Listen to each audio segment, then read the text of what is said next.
ನಮ್ಮ ರಜನಿಕಾಂತ್ ಅವರು ನಮ್ಮ ಕರ್ನಾಟಕದವರು ಅಲ್ಲಿ ಯಾವ ಸ್ಥಳಕ್ಕೆ ಹೋಗ್ತಾರೆ ಅಂತ ಹೇಳ್ತೀರಿ? ಅವ್ರು ಜಾಸ್ತಿ ರಜನಿಕಾಂತ್ ಅವ್ರು ಬರೋದು ಮಹಾವತಾರ ಬಾಬಾ ಅವ್ರ ಗವಿಗೆ ಬರ್ತಾರ. ಎಲ್ಲಿ ತಾವು ಹೋಗಿದ್ದೀರಾ ಆ ಸ್ಥಳಕ್ಕೆ? ಹೌದು, ನಾನೆಲ್ಲ ಅಲ್ಲೇ ಸಾಧನೆ ಮಾಡಿದ್ದೀನಿ. ಎಷ್ಟು ಜನ ಮಾಡಿದ್ದೀರಾ? ನಾನಲ್ಲಿ 2 ತಿಂಗಳ 3 ತಿಂಗಳನ್ನು ಇದ್ದೀನಿ.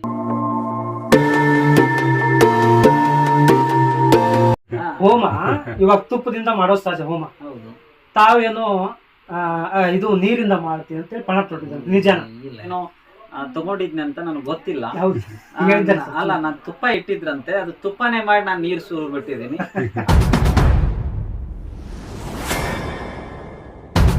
ತಮಿಳ್ನಾಡು ಯೂನಿವರ್ಸಿಟಿ ತಮಗೆ ಡಾಕ್ಟರೇಟ್ ಕೊಡ್ತು. ಆ ಡಾಕ್ಟರೇಟ್ ಅಂದ್ರೆ ತಮ್ಮಲ್ಲಿ ಏನು ಗುರುತಿಸ್ಕೊಡ್ತು? ಅಜ್ಞಾನಕ್ಕೆ ಸವಾಲು ಮಾಡಿದ್ದೆ. ಏನು ಉಪಾಹಾರ ನೀರು ಬಿಟ್ಟು ಮನುಷ್ಯ ಬದುಕಬಹುದು ಯೋಗದ ಶಕ್ತಿಯಿಂದ ಅಂತೇಳಿ ಅಂದಾಗ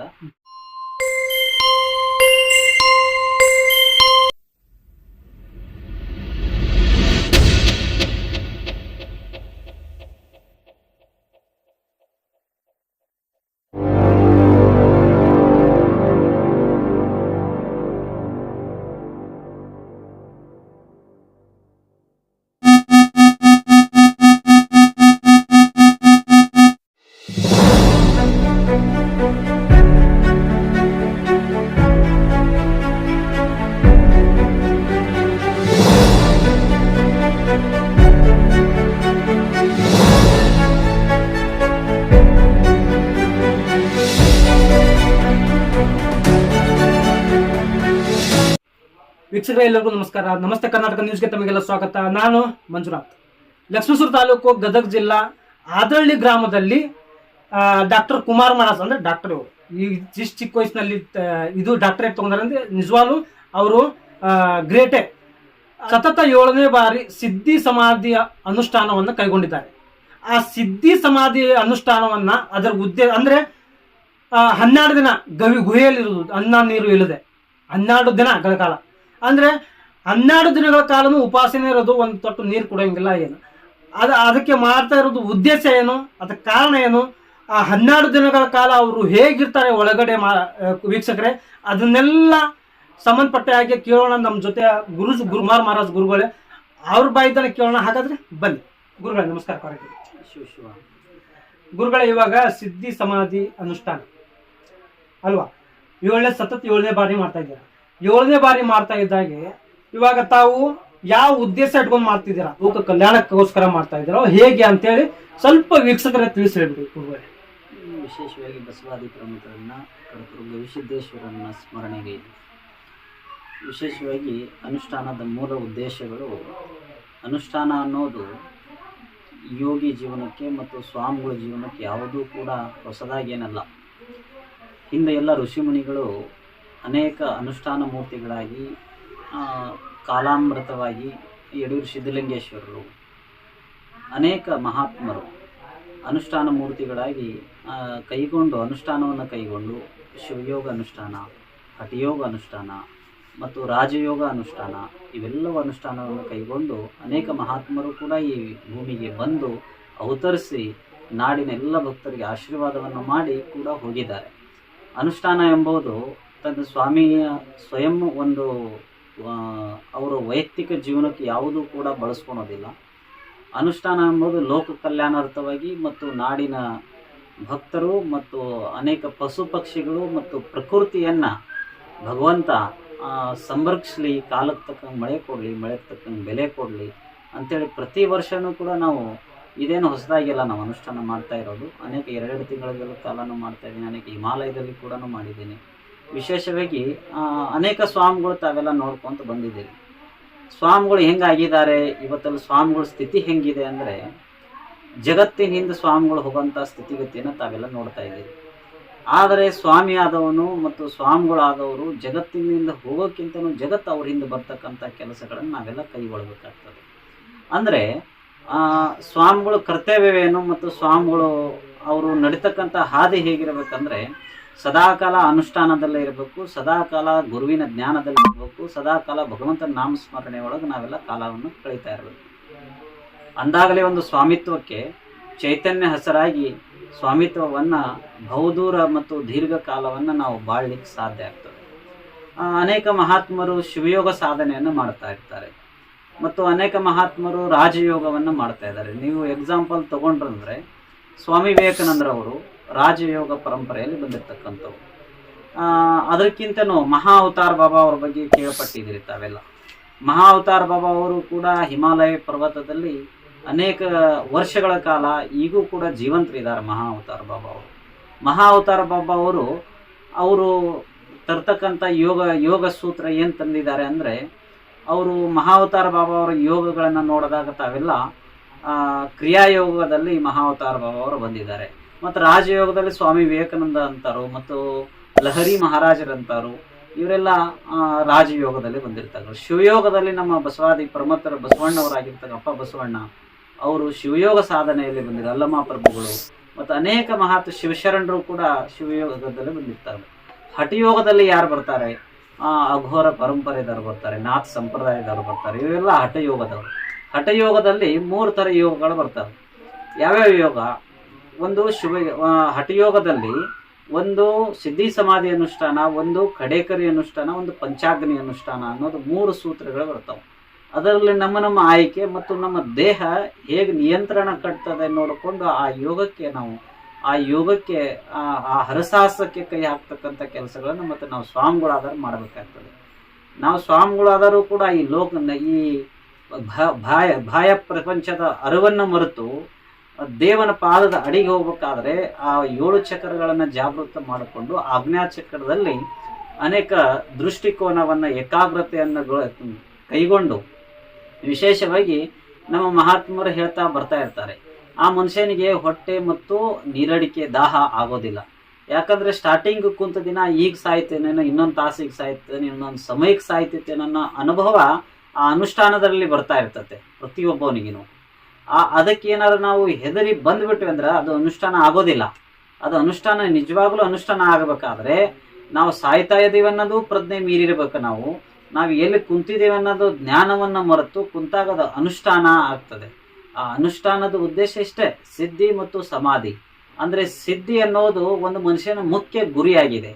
ಸಮಾಧಿ ವ್ಯವಸ್ಥೆಗೆ ಹೋದಾಗ ಎಲ್ಲವನ್ನ ಮರೆತು ಭಗವಂತನ ನಾಮಸ್ಮರಣೆ ಮಾಡೋದೇ ಒಂದು ಸಮಾಧಿ ವ್ಯವಸ್ಥೆಗೆ ಹೋಗ್ತಕ್ಕಂಥ ಕೆಲಸಗಳನ್ನು.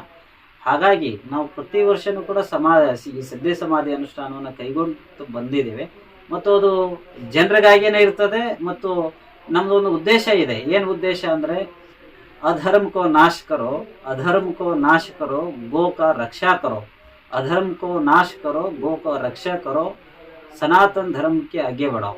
ಅಂದ್ರೆ ನಮ್ಮ ಉದ್ದೇಶ ಇಷ್ಟೇ. ಏನಂದ್ರೆ ನಮ್ಮ ಧರ್ಮವನ್ನ ನಾವು ಜಾಗೃತ ಮಾಡತಕ್ಕಂಥ ಸ್ವಾಮಿಗಳಾಗಬೇಕು. ಬಸವ ಪರಂಪರೆಯಲ್ಲಿ ಭಗವಂತ ಬಸವಾದಿ ಪ್ರಮಥರು ಹೇಳಿದ್ದಾರೆ ಏನಂತಂದ್ರೆ, ಅನೇಕ ಮಹಾತ್ಮರ ವಚನದಲ್ಲಿ ನೋಡ್ರಿ, ಧರ್ಮವನ್ನ ಜಾಗೃತ ಮಾಡ್ರಿ, ಧರ್ಮವನ್ನ ರಕ್ಷಣೆ ಮಾಡ್ರಿ. ನೀವು ಧರ್ಮವನ್ನು ರಕ್ಷಣೆ ಮಾಡಿದಾಗ ನಿಮ್ಮನ್ನ ಧರ್ಮ ಕಾಪಾಡ್ತದೆ. ಅದಕ್ಕೆ ಭಗವದ್ಗೀತಾದಲ್ಲಿ ಒಂದು ಮಾತನ್ನು ಬರ್ತದೆ, ಧರ್ಮೋ ರಕ್ಷತಃ. ಯಾವತ್ತು ನಾವು ಧರ್ಮವನ್ನು ರಕ್ಷಣೆ ಮಾಡ್ತೇವೆ ಅವತ್ತು ನಾವು ನಮ್ಮನ್ನ ಧರ್ಮ ರಕ್ಷಣೆ ಮಾಡ್ತತೆ ಅಂತೇಳಿ ನಮ್ಮ ಈ ಅನುಷ್ಠಾನದ ವಿಚಾರಗಳು ಮತ್ತು ಅನುಷ್ಠಾನದ ಅನೇಕ ಮಹತ್ವಗಳು ಮತ್ತು ಒಳಗೆ ನಡೀತಕ್ಕಂಥ ಅನೇಕ ಕ್ರಿಯೆಗಳು ಅದಾವು. ಆದ್ರೆ ಅದನ್ನು ನೀವು ಕೇಳಬಾರ್ದು, ನಾವು ಒಳಗಲ ಅನುಭವಗಳನ್ನು ನಾವು ಹೇಳಬಾರ್ದು. ಅಂದಾಗಲೇ ಅದಕ್ಕೂ ಆ ಅನುಷ್ಠಾನಕ್ಕೆ ಒಂದು ಬೆಲೆ ಇರ್ತದೆ ಅಂತ ಹೇಳಿ ನಮ್ಮಲ್ಲಿ ವಿಚಾರ. ಅಲ್ಲ, ಇದು ಅನುಷ್ಠಾನಕ್ಕೆ ಸಂಬಂಧಪಟ್ಟ ಇವಾಗ ಅನುಷ್ಠಾನ ಮಾಡಿದಾಗ ಒಳ್ಳೇದಾಯ್ತು ಅಂತ ಹೇಳಿ ತಮ್ಮ ಕಲ್ಪನೆ. ಅದು ಪ್ರಕೃತಿ ನೇಮ, ಸಹಜವಾಗಿ ಹೋಗ್ತಾನೆ ಇರುತ್ತೆ, ಆಗ್ತಾನೆ ಇರುತ್ತೆ. ಒಳ್ಳೇದು ಅದು ಪಾಡಿಗೆ ಆಗ್ತಾನೆ ಇರುತ್ತೆ. ಆದ್ರೆ ನೀವು ಅನುಷ್ಠಾನ ಕುತ್ಕೊಂಡು ನಮ್ಮಿಂದ ಆಯ್ತು ಅಂತ ಅಂತೀರಲ್ಲ, ಅದ್ರ ಬಗ್ಗೆ ನೀವೇನ್ ಹೇಳ್ತೀರ? ಅಲ್ಲ, ನಾವು ನಮ್ಮ ಉದ್ದೇಶ ಇಷ್ಟೇ, ನಮ್ಮಿಂದ ಆಯ್ತು ಅಂತೇಳಿ ನಾವು ಯಾವುದನ್ನು ಟೀಕೆ ಮಾಡಿ ನಾವು ಮಾತಾಡ್ತಕ್ಕಂಥ ಆಗಿಲ್ಲ. ವಿಶೇಷ ಇಷ್ಟೇ, ನಮ್ಮಿಂದ ಈ ದೇಶಕ್ಕೆ, ಈ ನಾಡಿಗೆ ಹಸರಾಗ್ಲಿ. ನಮ್ಮಿಂದ ಅನ್ನೋಕ್ಕಿಂತ ಭಗವಂತನಿಗಿಂತ ಈ ನಾಡಿಗೆ, ಈ ದೇಶಕ್ಕೆ, ಈ ಪ್ರಕೃತಿ ಹಸರಾಗ್ಲಿ. ಕಾಲಕ್ಕೆ ತಕ್ಕಂಗೆ ಮಳೆ ಕೊಡ್ಲಿ, ಮಳೆಗೆ ತಕ್ಕಂಗೆ ಬೆಲೆ ಕೊಡ್ಲಿ ಅಂತೇಳಿ ನಾವು ಆ ನಂಬಿಕೆ ಮೇಲೆ ಅನುಷ್ಠಾನವನ್ನು ಕೈಗೊಳ್ತೇವೆ. ಹೊರತಾಗಿ ನಮ್ಮಿಂದ ಇದು ಒಳ್ಳೇದಾಗಿದೆ ಅನ್ನೋದು ನಾವು ಯಾವುದೂ ಕೂಡ ಹೇಳ್ಕೊಂಡಿಲ್ಲ, ಹೇಳುದು ಇಲ್ಲ. ಇವಾಗ ದೇವ್ರಂದ್ರೆ ನಾವು ಮಾಡ್ತಕ್ಕಂಥ ಕೆಲಸಗಳಲ್ಲಿ ಸದಾಕಾಲ ದೇವ್ರಿದ್ದಾನೆ. ದೇವ್ರು ಯಾವುದೇ ಮಸೀದಿ, ಮಂದಿರ, ಯಾವುದೇ ಚರ್ಚು ಅಲ್ಲಿಗೆ ಹೋಗಿ ಬೇಡ್ಕೊಂಡ್ರೆ ದೇವ್ರು ಆಗೋದಿಲ್ಲ.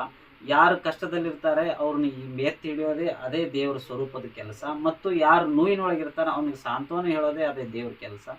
ದೇವ್ರವರಲ್ಲೇ ನಾವು ನೋಡ್ಬೇಕಾಗ್ತದೆ. ದೇವ್ರು ನಮ್ಮೆಲ್ಲರಲ್ಲಿ ಇದ್ದಾನೆ. ಅವನು ನೋಡೋದು ಒಂದು ಭಾಗ್ಯ. ನಾವು ಕೆಲವೊಂದಿಷ್ಟು ಜನ ಸಾಧನೆ ಮುಖಾಂತರ ನೋಡ್ತಾರೆ, ಕೆಲವೊಂದಿಷ್ಟು ಜನ ಕಾಯಕದ ಮುಖಾಂತರ ನೋಡ್ತಾರೆ, ಕೆಲವೊಂದಿಷ್ಟು ತಮ್ಮ ಕರ್ತವ್ಯದ ಮುಖಾಂತರ ನೋಡ್ತಾರೆ. ಯಾರ್ಯಾರು ಹೇಗೆ ನೋಡ್ತಾರೋ ಅವ್ರವ್ರ ಇಚ್ಛೆ ಅದು. ಒಟ್ಟು ದೇವರಿದ್ದಾನೆ. ದೇವರಿದ್ದಕ್ಕೆ ನಾವು ನೀವೆಲ್ಲ ಬದುಕಿದ್ದೀವಿ. ದೇವರಿದ್ದಕ್ಕಿಂತ ನಮ್ಮ ಭಾರತ ದೇಶಕ್ಕೆ ಇವತ್ತು ಒಳ್ಳೆ ತಾವೆಲ್ಲ ನೋಡ್ಕೊಂತ ಬಂದಿದ್ದೀರಿ. ಈ ವರ್ಷ ಮಳೆ ಗಿಳೆ ಚೆಂದಾಗಿದೆ, ಭಾಳಷ್ಟು ಖುಷಿ ತಂದಿದೆ, ಅನೇಕ ರೈತರ ಸಂತೋಷ ಇದೆ.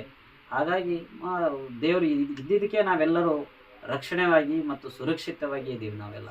ಇದು ತಮ್ಮ ಒಬ್ಬರದೇ ಅನಿಸಿಕೆ ಅಥವಾ ತಮ್ಮ ಸ್ವಾಮೀಜಿಗಳದ್ದು ಎಲ್ಲದ ಅವರ ಭಾವನೆ ಎಲ್ಲ ಒಂದೇನೆ? ಅನೇಕ ಸ್ವಾಮಿಗಳ ಭಾವನೆ ಅನೇಕ ಸ್ವಾಮಿಗಳ ಕಡೆ ಇರ್ತದೆ. ಇವಾಗ ನಾ ಹೇಳ್ತಾರೆ ನೇರವಾಗಿ ಹೇಳೋದೇನಂದ್ರೆ, ಇವಾಗ ನಿಜ ಗುಣಾನಂದ ಸ್ವಾಮೀಜಿಗಳು ಒಂದ್ ಕಡೆ ಹೇಳ್ತಾರೆ ಏನಪ್ಪಾ ಅಂತಂದ್ರೆ, ಈ ಕಾಕಪುಕ್ ದೇವರುಗಳ ಫೋಟೋಗಳನ್ನು ತೆಗೆದಿಡ್ರಿ, ಬುದ್ಧ ಬಸವನ ಫೋಟೋಗಳನ್ನು ಪೂಜೆ ಮಾಡ್ರಿ. ಗಣಪ ಅಂತ ತಲೆ ನೋಡಿದ್ರ ಆನಿದು, ಮೈ ನೋಡಿದ್ರ ಮನುಷ್ಯನ್ ಅಂತಂತ ಹೇಳ್ತಾರೆ.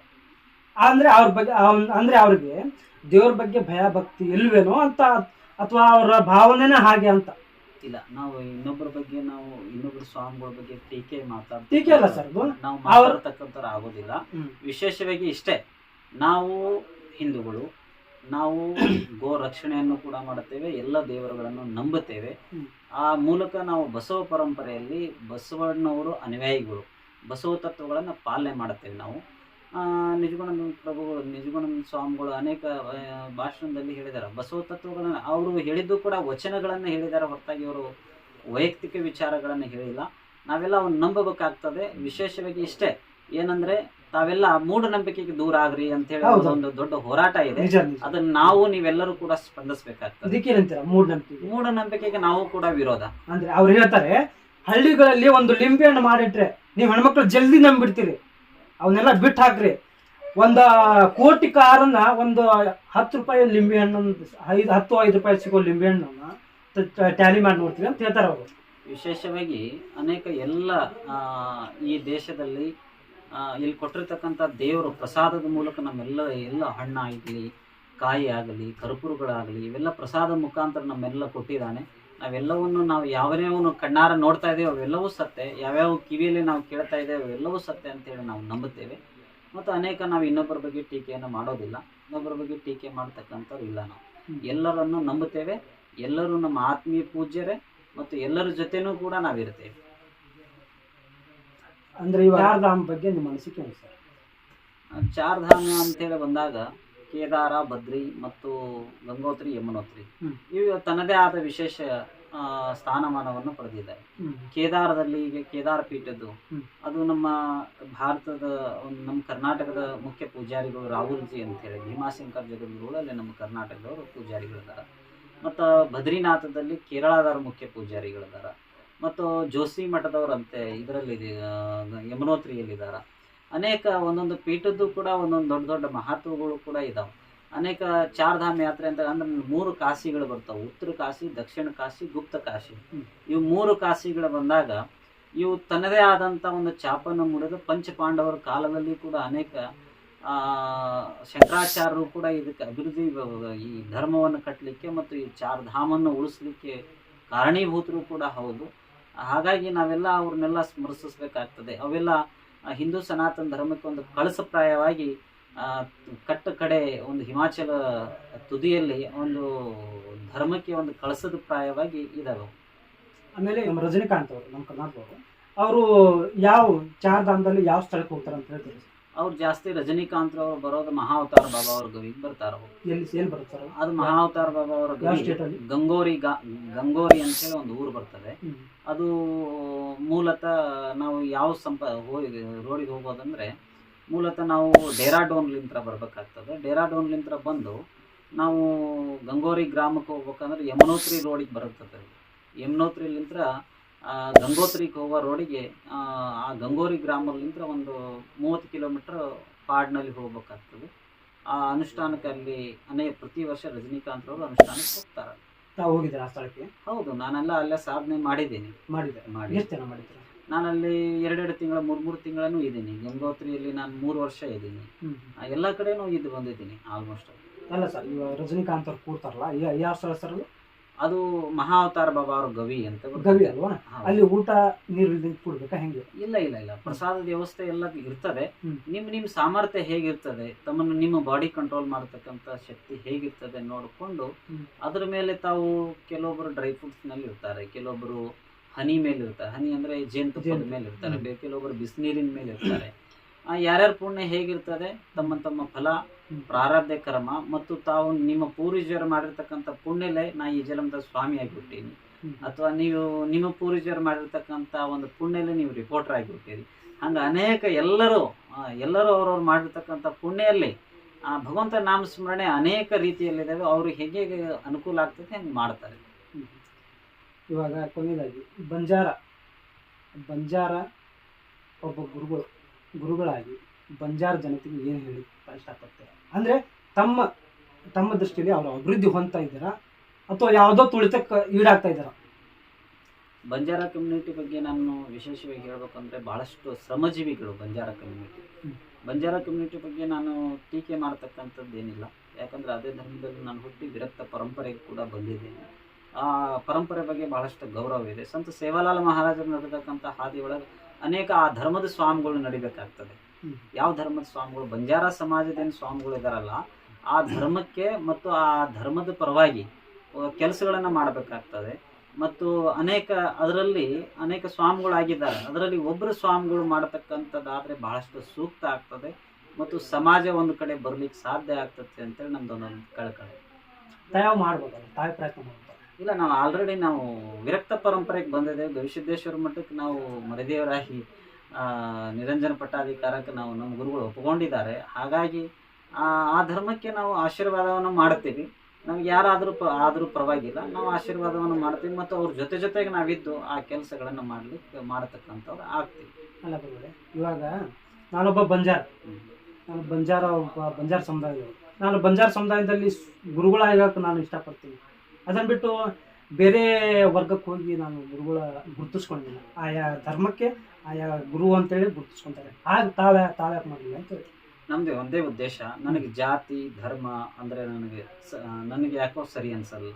ನಾವೆಲ್ಲ ಧರ್ಮವನ್ನು ಪ್ರೀತಿಸಬೇಕು, ಎಲ್ಲ ಧರ್ಮವನ್ನು ಗೌರವಿಸಬೇಕು, ಎಲ್ಲ ಧರ್ಮದ ಜೊತೆಗಿದ್ದೆ ನಾವು ಗುರು ಆಗಬೇಕು ಹೊರತಾಗಿ ಒಂದು ಜಾತಿಗೆ ಸೀಮಿತ ಗುರು ಆಗಬಾರ್ದು ಅನ್ನೋದೇ ನನ್ನೊಂದು ದೊಡ್ಡ ಉದ್ದೇಶ ಆಗಿತ್ತು. ನನ್ನ ಗುರುವಿನ ಸದ್ಗುರುಗಳ ಪಾತ್ರ ಮತ್ತು ಸದ್ಗುರುವಿನ ಆಶೀರ್ವಾದದೊಂದಿಗೆ ನಾವು ಎಲ್ಲ ಸಮಾಜವನ್ನು ಒಗ್ಗೂಡಿಸ್ಕೊಂಡು ಎಲ್ಲ ಸಮಾಜವನ್ನು ಇದರಲ್ಲಿ ನನಗೆ ತೃಪ್ತಿ ಇದೆ, ಇದರಲ್ಲಿ ಹೊಂಟಿದ್ದು ನನಗೆ ತೃಪ್ತಿ ಇದೆ. ನಾನು ಇದೇ ಥರ ಇರ್ತದೆ, ಒಂದು ಸಮುದಾಯಕ್ಕೆ ಒಂದು ಜಾತಿಗೆ ಸೀಮಿತವಾಗಿ ಇರೋದಿಲ್ಲ ಅಂತೇಳಿ ನನ್ನೊಂದು ಆಶೆ ಆಗಿದೆ. ಅಂದರೆ ಇದಕ್ಕೆ ತಮ್ಮ ಸಮುದಾಯದವ್ರದ್ದು ಏನು ವಿರೋಧ ಇಲ್ಲ? ಸಮುದಾಯ ಮಹಾರಾಜರು ಈ ಗುರುಗಳದ್ದು ಏನು ವಿರೋಧ ಇಲ್ಲ ಸರ್? ಗುರುಗಳು ಮತ್ತು ಸಮುದಾಯ ನನಗೆ ಯಾವತ್ತೂ ವಿರೋಧ ಮಾಡಿ ನನ್ನ ಭಾಳ ಪ್ರೀತಿ ಮಾಡ್ತಾರೆ ಆ ಸಮಾಜದವರು. ಮತ್ತು ನಾನು ಅವ್ರ ಮೇಲೆ ಅಷ್ಟೊಂದು ಪ್ರೀತಿ ಇದ್ದೀನಿ. ಮತ್ತು ನನಗೆ ಗುರುಗಳಾಗಿ ನನ್ನ ಸ್ವೀಕರಣೆ ಮಾಡ್ಕೊಂಡಿದ್ದಾರೆ. ಮತ್ತು ನಾನು ಅವ್ರ ಪ್ರೀತಿಯಲ್ಲಿ ಅವ್ರ ಮನೆಗೆ ಹೋಗ್ತೇನೆ, ಅನೇಕ ಪೂಜೆಗಳನ್ನು ಮಾಡ್ಕೊತೇನೆ ಮತ್ತು ಪೂಜೆ ಪ್ರಸಾದವನ್ನು ಮಾಡಿ ಬರ್ತೇನೆ. ನಾನು ಯಾವತ್ತೂ ಜಾತಿ ಬಿಂಬಿಸಿಲ್ಲ, ಜಾತಿ ಭೇದ ಮಾತ್ರ ಬಿಂಬಿಸಿಲ್ಲ. ನನಗೆಲ್ಲರೂ ಒಂದೇ. ಇವನಾರವ ಇವ ನಮ್ಮವ ಇವ ನಮ್ಮ ಮನೆ ಮಂಗನನ್ಸಯ್ಯ ಕೂಡಲ ಸಂಗಮ ದೇವ. ಬಸವಣ್ಣವ್ರು ಹೇಳ್ದಂಗೆ ಎಲ್ಲರೂ ನಮ್ಮ ಮನೆ ಮಕ್ಕಳು ಅನ್ನೋ ಭಾವನೆ ಮತ್ತು ಆ ದೃಷ್ಟಿಕೋನವನ್ನು ಇಟ್ಟುಕೊಂಡು ನಾನು ಮುಂದುವರಿತಾ ಇದ್ದೇನೆ. ನನಗಿದರಲ್ಲಿ ತೃಪ್ತಿ ಇದೆ. ಯಾಕಂದರೆ ಶಿವಯೋಗದಲ್ಲಿ ಬಹಳಷ್ಟು ದೊಡ್ಡ ಶಕ್ತಿ ಇದೆ ಮತ್ತು ಶಿವಯೋಗದ ಸಾಧನೆ ಬಹಳಷ್ಟು ಹಠಯೋಗದಕ್ಕಿಂತಲೂ 2 ಪಟ್ಟು ಶಿವಯೋಗದಲ್ಲಿ ಸಾಧನೆ ಇದೆ. ಹಾಗಾಗಿ ಮುಂದಿನ 2025 ಮತ್ತು 6ನೇ ತಿಂಗಳಲ್ಲಿ ನಮ್ಮ ಪಟ್ಟಾಧಿಕಾರ ಇದೆ. ಹಾಗಾಗಿ ಆ ಪಟ್ಟಾಧಿಕಾರದ ಗದ್ದಲದಲ್ಲಿ ನಾನು ಎಲ್ಲವನ್ನು ರೂಪರೇಷಣೆಗಳನ್ನು ಮಾಡ್ತಾ ಇದ್ದೇನೆ. ನಿರಂಜನ ಪಟ್ಟಾಧಿಕಾರ ಮೌನ ತಪಸ್ವಿ ಜಡಶಾಂತಲಿಂಗ ಮಹಾಸ್ವಾಮಿಗಳ ಅನುಗ್ರಹವನ್ನು ದಯಪಾಲಿಸಲಿಕ್ಕೆ ಬರ್ತಾ ಇದ್ದಾರೆ. ಮತ್ತು ಅವರು ಕೃಪಾಶೀರ್ವಾದದೊಂದಿಗೆ ನಾನಿವತ್ತು ಸ್ವಾಮಿ ಆಗಲಿಕ್ಕೆ ಕಾರಣ ನಮ್ಮ ಗುರುಗಳ ಆಶೀರ್ವಾದನೂ ಹೌದು ಮತ್ತು ಗುರುಗಳು ನನ್ನ ಮೇಲೆ ಇರ್ತಕ್ಕಂಥ ನಂಬಿಕೆ, ಆ ನಂಬಿಕೆಯನ್ನು ನಾನು ಇಟ್ಕೋಬೇಕಾಗ್ತದೆ.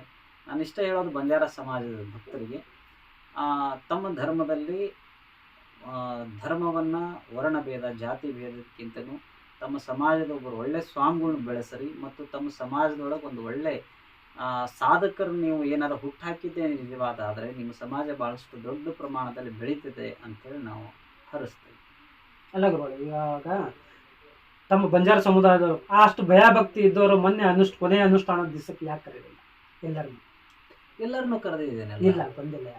ಇಲ್ಲ ಬಹಳಷ್ಟು ಜನ ಬಂಜಾರ ಸಮಾಜ ಆಲ್ಮೋಸ್ಟ್ 80% ಬಂದಿಲ್ಲ. ಇಲ್ಲ ಇಲ್ಲ ಇಲ್ಲ ಆಲ್ಮೋಸ್ಟ್ ಅಲ್ಲಿ ಎಲ್ಲ ತಿಪ್ಪೇಶ್ವರ ಮಹಾರಾಜ್ ಅವ್ರು ಬಂದಿಲ್ಲ. ಇಲ್ಲ, ಸಮಾಜದ ಸ್ವಾಮಿಗಳನ್ನ ಯಾಕೆ ಕರೆದಿಲ್ಲ ಅಂತ ಹೇಳಿದ್ರೆ ನಾನು ಯಾವುದೇ ಸ್ವಾಮಿಗಳನ್ನಾಗಲಿ ಯಾವುದೇ ಅನುಷ್ಠಾನಕ್ಕೆ ಕುಂದ್ರೋ ಮುಂದೆ ನಾ ಪ್ರಚಾರ ಮಾಡಿ ಅನುಷ್ಠಾನಕ್ಕೆ ಹೋಗೋದಿಲ್ಲ. ಹೋಗೋವಾಗ ನಾನು ಸಂಕ್ಷಿಪ್ತವಾಗಿ ಹೋಗ್ತೇನೆ. ಯಾವುದೋ ಹೆಂಡ್ ಬಿಲ್ ಆಗಲಿ ಪತ್ರಿಕೆ ಆಗಲಿ ನಾನು ಅನುಷ್ಠಾನ ಮಾಡೋ ಮುಂದೆ ಮಾಡೋದಿಲ್ಲ. ನನ್ನ ಜೀವನದಲ್ಲಿ ಯಾವುದೇ ಮೀಡಿಯಾದವ್ರನ್ನ ಹೇಳೋದಿಲ್ಲ. ನಾನು ನಮ್ಮ ವೈಯಕ್ತಿಕ ಸಾಧನೆಗೆ ಹೋಗ್ತಾ ಇರ್ತೀನಿ ನಾನು, ಹೊರತಾಗಿ ಆ ಸಾಧನೆಗೆ ಹೋಗೋ ಮುಂದೆ ಯಾರನ್ನೂ ಹೇಳೋದಿಲ್ಲ ನಾನು. ಯಾವತ್ತೂ ನನ್ನ ಸ್ವಭಾವ ಹಾಗೆ. ಹಾಗಾಗಿ ಸಮುದಾಯದವರು ಅನೇಕ ಜನ ಬಂದಿದ್ರು, ಮತ್ತೆ ಎಲ್ಲರೂ ಬಂದ ಕಾರ್ಯಕ್ರಮವನ್ನು ನೆರವೇರಿಸಿದ್ರು. ಅನೇಕ ಸೇವೆಯನ್ನು ಕೂಡ ಮಾಡಿ ಹೋಗಿದ್ದಾರೆ ಬಂಜಾರ ಸಮಾಜದವರು. ಹೌದು, ಬಂದಿದ್ದಾರೆ. ಬಟ್ ಬರ್ಲಿ ಬರ್ದಿಲ್ಲ, ಅವ್ರ ಮೇಲೆ ಗೌರವ ಇದ್ದೇ ಇರುತ್ತೆ ನಿಮಗೆ. ಅದು ಯಾವಾಗಲೂ ಇರ್ತದೆ. ಭಕ್ತರ ಅಂತೇಳಿ ಅಂದಾಗ ಬಂಜಾರ ಸಮಾಜದ ಮೇಲೆ ಆಶೀರ್ವಾದನೂ ಇರ್ತದೆ, ಗೌರವನೂ ಇರ್ತದೆ. ತಪಸ್ವಿ ಡಾಕ್ಟರ್ ರಾಮರಾವ್ ಮಹಾರಾಜ್ ನನಗೆ ಸದಾಕಾಲ ನನ್ನ ವಿದ್ಯಾಗುರುಗಳವರು ಸದಾಕಾಲ ಹೇಳ್ತಾ ಇರ್ತಿದ್ರು, ಧರ್ಮದ ಬಗ್ಗೆ ಸ್ವಲ್ಪ ಆಶೀರ್ವಾದ ಇಟ್ಕೊಳ್ರಿ, ಧರ್ಮವನ್ನು ನೀವು ಕಾಪಾಡ್ತಕ್ಕಂಥವ್ರು ಆಗ್ತೀರಿ ಮುಂದೊಂದು ದಿನ ಅಂತೇಳಿ ಮಹಾತ್ಮರು ಹೇಳಿದ್ರು. ನಾನು ಇವತ್ತಿಗೂ ಎಷ್ಟು ಅನುಷ್ಠಾನ ಮಾಡಿದರೂ ಕೂಡ ಜಾತಿಲಿಂತ ಯಾವತ್ತೂ ಗುರು ಆಗೋದಿಲ್ಲ. ಯಾರಿಗೆ ಅನುಭವ ಮತ್ತು ಆ ಶಕ್ತಿ ಯಾರಿಗಿರ್ತದೆ ಅವನೇ ಗುರು ಆಗ್ತಾನೆ ಅಂತೇಳಿ ಆ ದಿಶೆಯಲ್ಲಿ, ಆ ಇಚ್ಛೆಯಲ್ಲಿ ನಾನು ಯಾವತ್ತು ಅನುಷ್ಠಾನ ಮಾಡಿದ್ರು ಕೂಡ ರಾಮರಾವ್ ಮಹಾರಾಜರ ಫೋಟೋನ ಇಟ್ಕೊಂಡೇ ಅನುಷ್ಠಾನ ಮಾಡ್ತೀನಿ. ನಾನು ವಿರಕ್ತ ಪರಂಪರೆಗೆ ಬಂದರೂ ಕೂಡ ರಾಮರಾವ್ ಮಹಾರಾಜರನ್ನು ಕೈ ಬಿಟ್ಟಿಲ್ಲ. ಯಾಕಂದ್ರೆ ಅನ್ನ ಕೊಡೋ ಗುರುವನ್ನ ಮತ್ತು ವಿದ್ಯೆ ಕೊಡ್ತಕ್ಕಂಥ ಗುರುವನ್ನ ನಾವೇನಾರ ಸ್ಮರಿಸಿ, ನಾವೇನಾರ ಅಲ್ಲಿ ನಾವು ಅವ್ರನ್ನ ನೆನಪು ಮಾಡ್ಲಾರ್ದಂಗೆ ಬಿಟ್ಬಿಟ್ವಿ ಅಂದ್ರೆ ನಮ್ಮಂಥ ಮೂರ್ಖರೇ ಯಾರಿಲ್ಲ.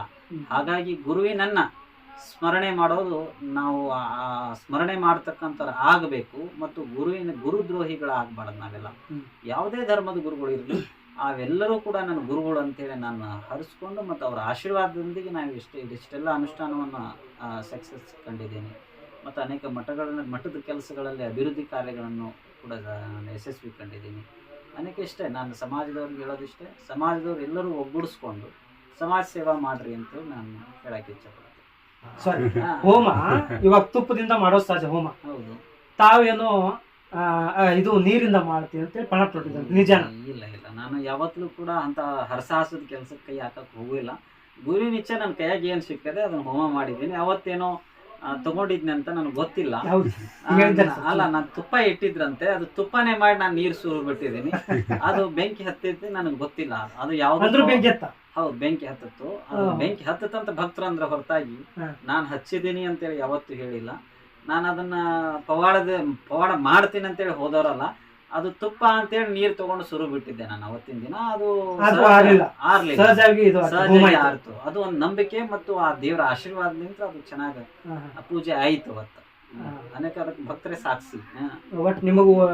ನಿಮ್ಮಲ್ಲಿ ಒಂದು ಪವಾಡ ಇದೆ ಅಂತ? ನನ್ನಲ್ಲಿ ಪವಾಡ ಏನಿಲ್ಲ, ನಾನು ಪವಾಡ ಮಾಡ್ತಕ್ಕಂಥವ್ರು ಅಲ್ಲ, ಪವಾಡನೂ ಕೂಡ ಮಾಡೋದಿಲ್ಲ.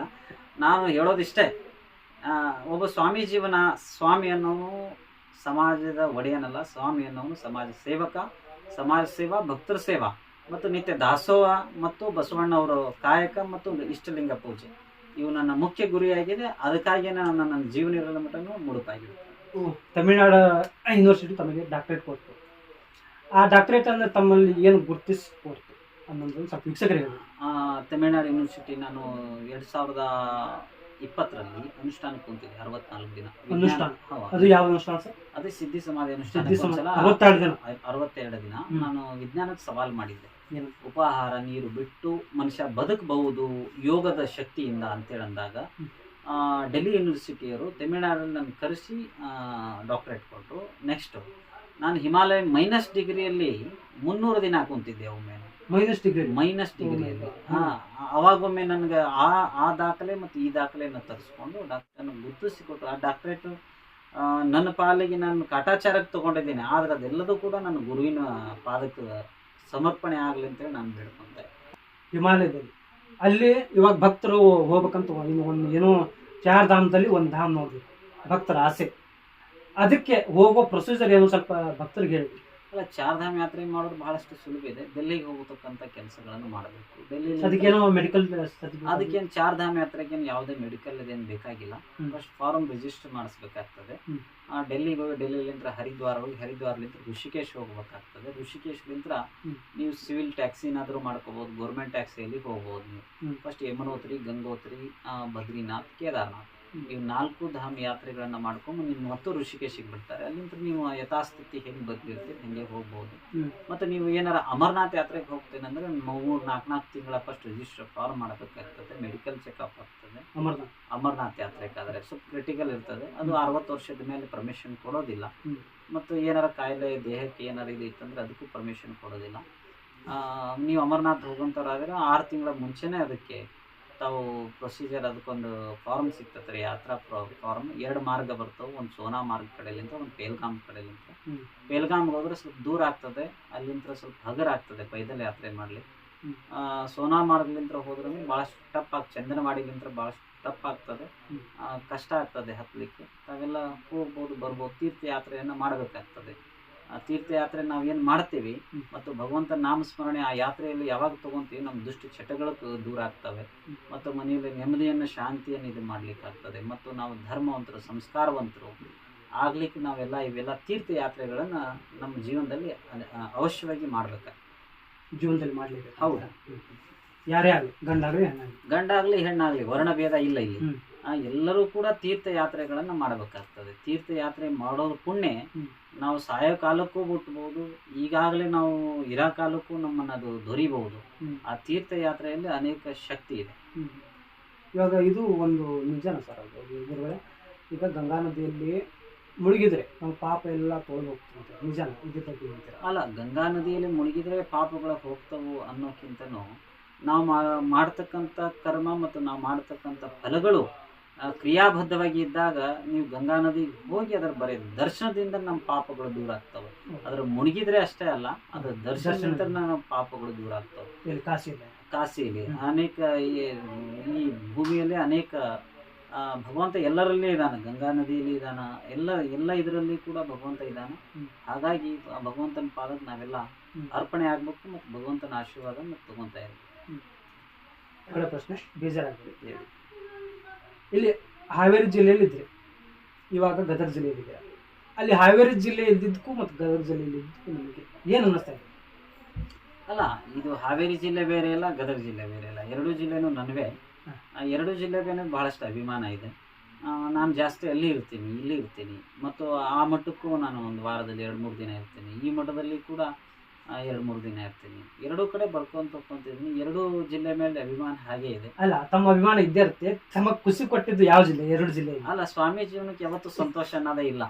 ಸಂತೋಷ ಇರೋದು ಅಲ್ಲ, ಯಾವತ್ತೂ ಇರೋದಿಲ್ಲ ಅದು. ಯಾಕಂದ್ರೆ ಸದಾಕಾಲ ಭಕ್ತರ ಏಳಿಗೆಯಲ್ಲಿ, ಭಕ್ತರ ಚಿಂತನೆಯಲ್ಲಿ, ಪೂಜೆಯಲ್ಲಿ, ಲಕ್ಷ್ಯದಲ್ಲಿ ಇರ್ತೀವಿ. ಸದಾಕಾಲ ಆನಂದವಾಗಿಯೇ ಇರ್ತೇವೆ. ನಮ್ಗೆ ಆನಂದ ಧೃತಿ ಯಾವತ್ತೂ ಗಿಡೋದಿಲ್ಲ. ಸದಾಕಾಲ ಭಗವಂತನ ನಾಮ ಸ್ಮರಣೆಯಲ್ಲಿ ಅವನ್ನ ಎಲ್ಲೋದಿಟ್ರು ಆನಂದವಾಗಿ ಇರ್ತೇವೆ. ಇಷ್ಟು ಹೇಳಬಲ್ಲೆ ನಾನು. ಥ್ಯಾಂಕ್ ಯು ಗುರುಗಳೇ. ಶರಣು ಶರಣಾರ್ಥಿ. ಶಿವ ಶಿವ.